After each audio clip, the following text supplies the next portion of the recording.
विधानसभा की हंगामेदार शुरुआत के बीच संसदीय कार्य मंत्री जोगाराम पटेल गाली गलौज पर उतारू हो गए। वसुंधरा राजे सिंधिया को फिर से सीएम बनाने की मांग उठने लगी है, इस पर भी चर्चा करेंगे। और अब तो राजस्थान बीजेपी सरकार के मंत्री खुद कहने लगे हैं कि हमारी तो सरकार पर्ची से चाले है। कौन मंत्री हैं?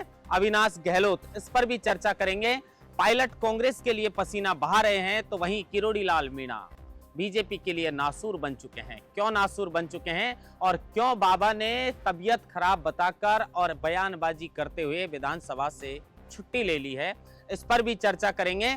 लेकिन डोटासरा एक अच्छे वक्ता हैं, शिक्षा मंत्री रहे हैं, वकील रहे हैं और खेतीबाड़ी से और किसानी से जुड़े हुए व्यक्ति हैं, जमीन से जुड़े हुए व्यक्ति हैं। राजस्थान विधानसभा के अंदर डोटासरा का दमदार भाषण था और अकेले डोटासरा ने पूरे सदन को चुप कर दिया। पूरे विपक्ष पर, पूरे जो सत्ता पक्ष है उस पर अकेले डोटासरा जो हैं वो भारी नजर आए। इस वीडियो के अंदर विस्तार से राजस्थान की पॉलिटिक्स पर चर्चा करेंगे और बताएंगे कि आखिर क्या कुछ चल रहा है और नेताओं के बोल कैसे बिगड़ते जा रहे हैं, नेताओं के मुंह से गाली कैसे निकल रही है। क्योंकि ये गाली देने वाले कोई और नहीं है बल्कि संसदीय कार्य मंत्री जोगाराम पटेल हैं, जो टीकाराम जूली नेता प्रतिपक्ष हैं। उनको कहते हैं कि साले बहुत हो गया। बाद में जब डोटासरा कहते हैं कि ये सदन इस तरह नहीं चल सकता है, अगर कोई आपका संसदीय कार्य मंत्री जो है वो गाली गलौज पर उतारू हो जाए और संसद आप सुचारू रूप से चलाएं, माफी तो मांगनी पड़ेगी। और उसके बाद जोगाराम पटेल को इस पूरे मामले पर माफी भी मांगनी पड़ी। नमस्कार, आप देख रहे हैं लोकमत हिंदी और मैं हूं आपके साथ महेंद्र बांसुटा। सबसे पहले शुरुआत किरोड़ी लाल मीणा को लेकर ही कर लेते हैं।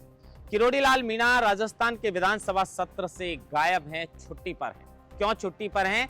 इसका कारण उन्होंने बताया कि उनका स्वास्थ्य खराब है। लेकिन जब वो मीडिया से मुखातिब हुए तो उनसे जब पूछा गया तो उन्होंने कहा स्वास्थ्य का क्या पता कब खराब हो जाए, मैं तो जो जवान है उनको भी कभी भी अटैक आ जाता है, तो मेरी तो उम्र इतनी है कि मेरी तबीयत कभी भी बिगड़ सकती है। लेकिन क्या कोई डॉक्टर्स की टीम ने उनकी जांच की है कि सचमुच किरोड़ी लाल मीणा जो हैं उनकी तबीयत नाजुक है, तबीयत खराब है, या फिर वो बीजेपी से बगावत पर उतर आए हैं, बीजेपी के लिए नासूर बन गए हैं? क्योंकि मुख्यमंत्री भजन लाल शर्मा को भी समझ नहीं आ रहा है कि आखिर क्या किया जाए। किरोड़ी लाल मीणा अगर सदन के अंदर होते, इस विधानसभा सत्र के अंदर होते तो बात कुछ और होती। लेकिन अब वो सत्र के अंदर नहीं गए हैं, विधानसभा के अंदर नहीं गए हैं, तब भी उनके नाम की चर्चा है। किरोड़ी लाल मीणा एक ऐसे नेता हैं जो कह सकते हैं कि जनता के मुद्दों को, जनहित के मुद्दों को बेबाकी से उठाते हैं। और ये सब हमने जब विपक्ष में थे वो तब अच्छी तरह भली भांति देखा था, क्योंकि वो अब सरकार पर आरोप लगा रहे हैं। किरोड़ी लाल मीणा ने जब वो मीडिया से मुखातिब हुए थे इस सत्र से पहले, तो उन्होंने कहा था कि हाजी के दरबार में अगर कोई नाजी कहेगा तो वो मरेगा, लेकिन मेरी हाजी कहने की आदत नहीं है। और वीरांगनाओं का अपमान कांग्रेस की सरकार में भी हुआ था और आरोप लगाया कि वीरांगनाओं का अपमान हमारी बीजेपी सरकार के अंदर भी हो रहा है। चर्चा में लगातार किरोड़ी लाल मीणा जब से ये सरकार बनी है तब से बने हुए हैं, चाहे वो मुख्यमंत्री बनाने की मांग को लेकर हो, क्योंकि उनके समर्थक लगातार चाहते थे कि किरोड़ी लाल मीणा को मुख्यमंत्री बना दिया जाए।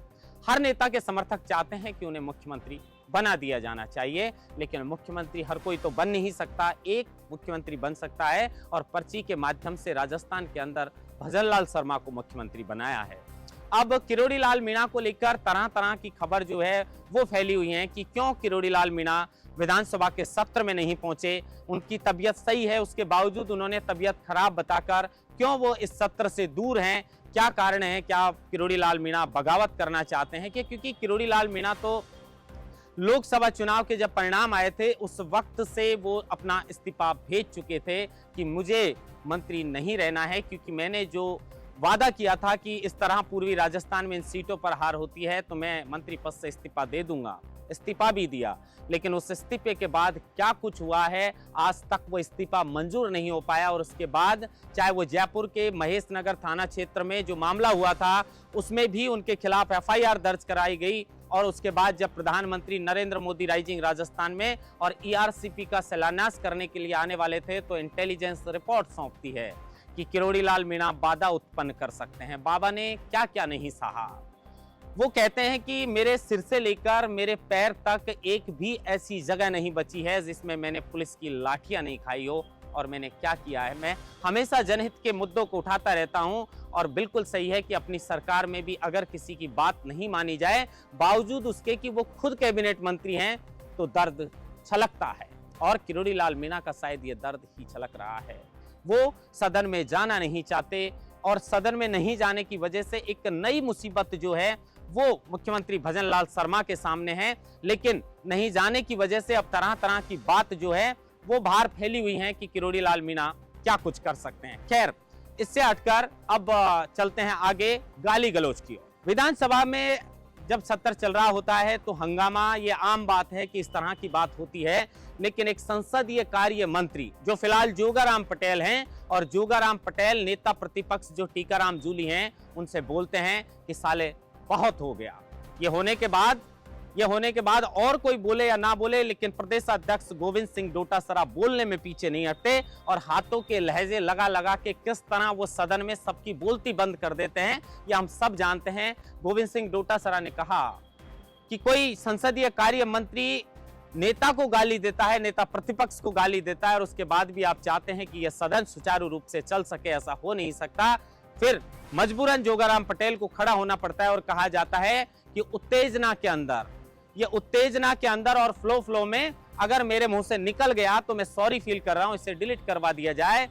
लेकिन वो ये मानने के लिए तैयार नहीं थे कि सचमुच उन्होंने इस तरह की शब्दों का प्रयोग, इस तरह की गाली जो है वो सदन के अंदर दी है। और विधानसभा सदन के अंदर जो है इस तरह की भाषा जो है, अमर्यादित भाषा का प्रयोग करना ठीक नहीं है, और वो भी अपेक्षा संसदीय कार्य मंत्री से तो बिल्कुल भी नहीं की जाती। हालांकि ये पहला मौका नहीं है कि किसी बीजेपी के मंत्री या संसदीय कार्य मंत्री ने इस तरह की भाषा का प्रयोग किया हो। कांग्रेस सरकार में भी इस तरह की अमर्यादित भाषा का प्रयोग जो है वो शांति धारीवाल खूब किया करते थे। लेकिन गोविंद सिंह डोटासरा ने कहा, जो सदस्य हैं उन्होंने इस तरह की भाषा का प्रयोग किया था तो उन्होंने भी माफी मांगी थी और उनकी तरफ से हमने भी माफी मांगी थी।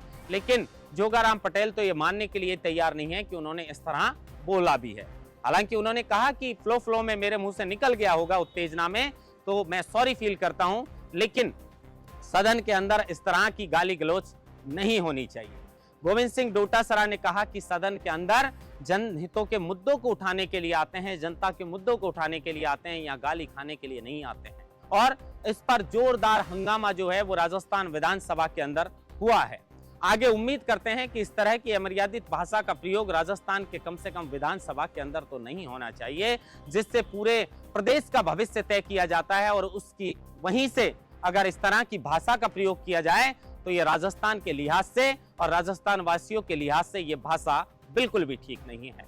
अब इसके बाद चलते हैं पर्ची सीएम के ऊपर। देखिए, पर्ची सीएम का मुद्दा काफी दिनों से चर्चा में है। ये तब से चर्चा में है जब राजनाथ सिंह आए थे एयरपोर्ट पे, वसुंधरा राजे सिंधिया उनको रिसीव करने के लिए गई थी, और जब बीजेपी कार्यालय के अंदर राजनाथ सिंह ने एक पर्ची जो है वो वसुंधरा राजे सिंधिया को दी थी, और वसुंधरा राजे सिंधिया ने जब वो पर्ची खोली तो उनमें नाम आया भजन लाल शर्मा का।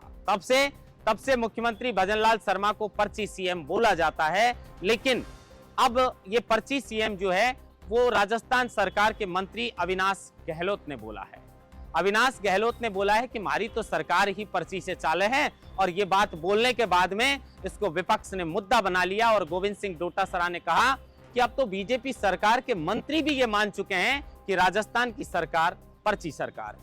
हालांकि ये बसंत पंचमी का मौका था और अविनाश गहलोत ने इसको कहा कि ये तो मजाकिया अंदाज में बोला गया था, कोई जनता की जो समस्या थी वो पर्ची लेकर आए थे, तो उन्होंने इसमें फ्लो में उन्होंने भी बोल दिया कि हमारी तो सरकारी पर्ची से चाले है, तो इस तरह की भाषा का उन्होंने प्रयोग किया था। हालांकि ये मुद्दा है, लेकिन मुद्दा इतना गंभीर मुद्दा भी नहीं है जितना इसको बनाया जा रहा है। लेकिन अब विपक्ष को तो मिल गया बहाना कि अगर कोई सरकार का मंत्री इस तरह कह रहा है कि हमारी सरकार जो है वो पर्ची सरकार है, तो फिर विपक्ष तो उसका मुद्दा बनाएगा ही। अब ये मुद्दा खूब सुर्खियों में रहा और सोशल मीडिया पर अविनाश गहलोत की ये बयान जो है वो खूब सुर्खियों में रहा। लेकिन मुद्दे पर लौटते हैं कि आखिर राजस्थान के अंदर जिस तरह से विधानसभा के अंदर डोटासरा ने विपक्ष में होते हुए सत्ता पक्ष पर जिस तरह का हमला किया है, इस हमले के बाद सत्ता पक्ष की बोलती बंद कर दी है। और गोविंद सिंह डोटासरा ने कहा है कि राज्यपाल के अभिभाषण में 69,236 जो भर्ती हैं उनकी घोषणा करवा दी गई। ये भर्ती कब पूरी हुई है? अभी सरकार का 1 वर्ष का कार्यकाल पूरा हुआ है और आप राज्यपाल से कुछ भी बुलवा दिए जा रहे हैं। और उसके अलावा उन्होंने पेपर लीक को भी गंभीर मुद्दा बताया। पेपर लीक को लेकर गोविंद सिंह डोटासरा ने कहा कि आप तो कह रहे थे कि जेल के दरवाजे चौड़े करवाने पड़ेंगे, जेल के दरवाजों को चौड़ा करवाना पड़ेगा क्योंकि बड़े बड़े मगरमच्छ आने वाले हैं, लेकिन अब इसमें मछलियां भी नहीं आ रही। और बात भी सही है क्योंकि बीजेपी सरकार का सबसे बड़ा मुद्दा था कि पेपर लीक माफियाओं को ठिकाने लगा दिया जाएगा। और सब इंस्पेक्टर की भर्ती पर आज भी अगर सब इंस्पेक्टर की भर्ती को देखा जाएगा तो असमंजस की स्थिति बनी हुई है। कोर्ट में भी असमंजस की स्थिति है, उन बच्चों के भी असमंजस की स्थिति है जो इस भर्ती में सिलेक्ट हुए हैं और जो नहीं हुए हैं और जो रद्द करवाना चाहते हैं उनमें भी कंफ्यूजन है। सचिन पायलट भी इसको लेकर कह चुके हैं कि सरकार पूरी तरह कंफ्यूज है। इसके अलावा नौकरियों वाले मुद्दे को भी और इंग्लिश मीडियम स्कूल का जो मुद्दा है उसको भी गोविंद सिंह डोटासरा ने उठाया। लेकिन सचिन पायलट कह सकते हैं कि सट्टा बाजार की अगर माने तो बीजेपी की और आम आदमी पार्टी की दिल्ली में टक्कर मानी जा रही है। कांग्रेस दूर दूर तक नजर नहीं आ रही, लेकिन फिर भी सचिन पायलट कांग्रेस के लिए दिल्ली में पसीना बहा रहे हैं। लेकिन इनके पसीने को क्या कांग्रेस के द्वारा समझा जाएगा?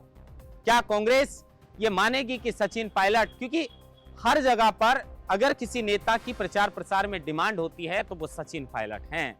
और सचिन पायलट भले ही देखिए हार और जीत राजनीति में दो ही होती हैं, लेकिन अपनी पार्टी के लिए कोई नेता लगातार पसीना बहाए ये सब जानते हुए भी कि इतनी अच्छी स्थिति में नहीं है कांग्रेस। हालांकि सचिन पायलट कह चुके थे कि पहले से बेहतर चुनाव दिल्ली के अंदर जो है वो लड़ा जा रहा है कांग्रेस की तरफ से, और चुनाव के जो नतीजे हैं वो भी पहले से अच्छे चुनाव के परिणाम आएंगे। राजस्थान की विधानसभा का सत्र चल रहा है। अमर्यादित भाषा और गाली गलौज से हटकर राजस्थान को बहुत सी उम्मीद है, कई गंभीर मुद्दों पर इसमें चर्चा होनी चाहिए। उम्मीद है कि इस सत्र के अंदर राजस्थान के जो अहम मुद्दे हैं उन पर चर्चा होनी चाहिए। उम्मीद करते हैं कि आगे सत्र में कुछ अच्छी बहस हो और राजस्थान के जो प्रदेश है उसके जनहितों के मुद्दे पर यह बहस होनी चाहिए। और किरोड़ी लाल मीणा की जिस तरह की खबरें मार्केट में फैल रही हैं, उन खबरों पर बीजेपी सरकार कब रोक लगाएगी? क्योंकि किरोड़ी लाल मीणा के स्वास्थ्य को देखकर मैं फिर कह रहा हूं कि लग नहीं रहा कि उनकी तबीयत नाजुक है,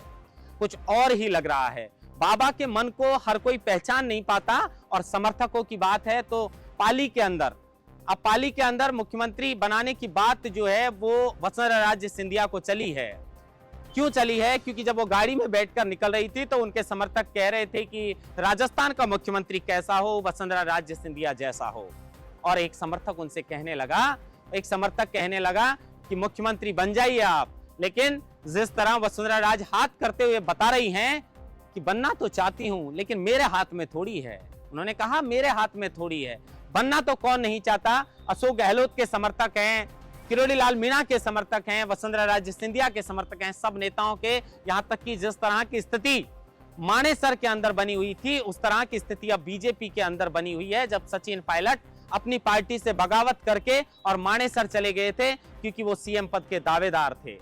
अब मांग हो रही है वसुंधरा राजे सिंधिया को मुख्यमंत्री बनाने की। लेकिन किरोड़ी लाल मीणा जिस तरह कांग्रेस के पायलट थे अब वो बीजेपी के पायलट बन चुके हैं। स्थिति कुछ इसी तरह की नजर आ रही है क्योंकि किरोड़ी लाल मीणा जिस तरह की भाषा बोल रहे हैं और जिस तरह की बात कर रहे हैं कि हाजी के दरबार में जो नाजी कहेगा वो मरेगा और मेरी हाजी कहने की आदत नहीं है। इंतजार रहेगा कि इस विधानसभा के सत्र में और कितने अहम मुद्दों पर, कौन कौन से अहम मुद्दों पर चर्चा होती है और किरोड़ी लाल मीणा आगे क्या कुछ करने वाले हैं। महेंद्र बांसुटा, लोकमत हिंदी, जयपुर।